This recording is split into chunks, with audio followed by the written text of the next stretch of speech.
So first team reps, Browns radio analyst Nathan Zegura, who's been out at training camp the whole time, with what he thinks relative to that, and Shedeur Sanders.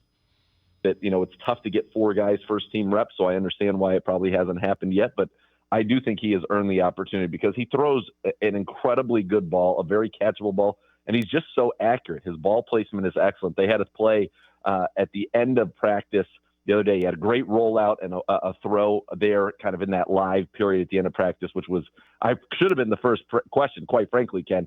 Can you believe there was a live tackling period in the Kevin Stefanski training camp? Amazing. Yes, I told you guys months ago that this was going to be a much different camp, and certainly it already is. But back to Shedeur in that hungry dogs, it's kind of the opportunity period. There was a one-on-one for the push-ups on the line. Luke Floria made a great move on kind of a deep over, got around the corner. It had to be layered in kind of over him out in front. And it was a perfect ball from Shedeur. So, yeah, I've been very, very impressed with him. And, all people saying, oh, it's going to be a circus. It's going to be a circus. It's absolutely nothing. He comes in, he works really hard, and he's done a great job. And again, the fans that are calling for him, I get it. Everybody's excited. It's a shiny new toy. Let's let him develop him. I'm with you. I think there's some things there. Clearly, there were some things that they wanted to iron out, and it looks like they're ironing them out. And he's working and doing what they tell him to do. Yeah, one thing that stands out to me is, look, I mean, some of the things that he does in terms of just being a great teammate. There was the conversation with, Jerome Baker was talking to some people in the media, and then Shedeur came out and kind of some of the people moved away from Jerome Baker's podium in the middle of his conversation, and Shedeur turned to the PR people and said, listen, I'm not going to go on until they finish with Jerome Baker. He's, obviously he's from this area, and he's being respectful to his teammates, and I thought that was a nice move. And then given the fact that, listen, he's gone through, his father just, got a diagnosis of cancer. Shedeur has not talked about that. As a matter of fact, Coach Prime didn't, if according to him, didn't even tell Shedeur or Shiloh about it. And that's a crazy, that's, a huge thing. Like, we all have family members, and for that to kind of be under wraps, and then he go through what he went through, and Shedeur continue talking about, let's make this thing on the field a thing. Coach Prime said he wanted to come out and visit him. He said, listen, I'm not getting that many reps right now. I'm going to just concentrate on learning what I need to do and getting it done.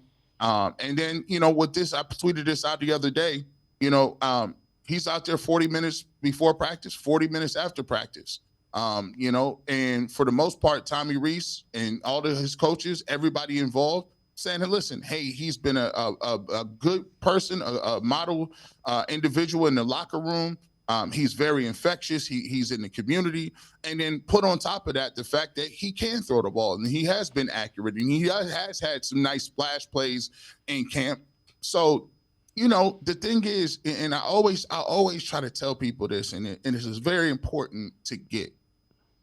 When you're talking about football, right, what happens between those white lines matters. That's why I'm a very important proponent of the fact of, when you get your opportunity and your reps, your job is to go out there and deliver and put the onus on them. Put the onus on the coaching staff and the organization to say, man, we can't keep this kid off the field. I'm sorry. Because that's the way football works. And right now it's practice. But you know what's going to resonate?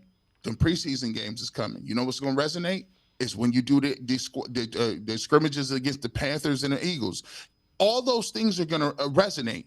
And even if your time don't start in the beginning, always tell yourself, I want to prepare myself to make the biggest impact that I can when I get out there. Because my mentality is, when you put me in there, I want to make it hard for you to take me back out.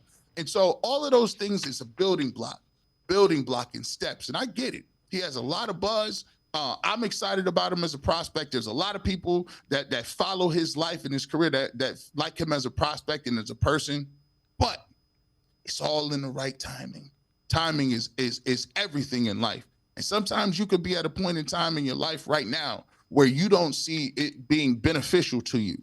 But if you go back 5 years later, 2 years later, 3 years later, and look back at the time you spent and where you were at, you say that was vital to what I needed to happen. Go back and look at Baker Mayfield. Yep. You think Baker Mayfield would trade it? Right now, Baker Mayfield in a completely different space. Yep. And you know what? He probably wouldn't be in that space unless he went through what he went through to get to that space. There it is.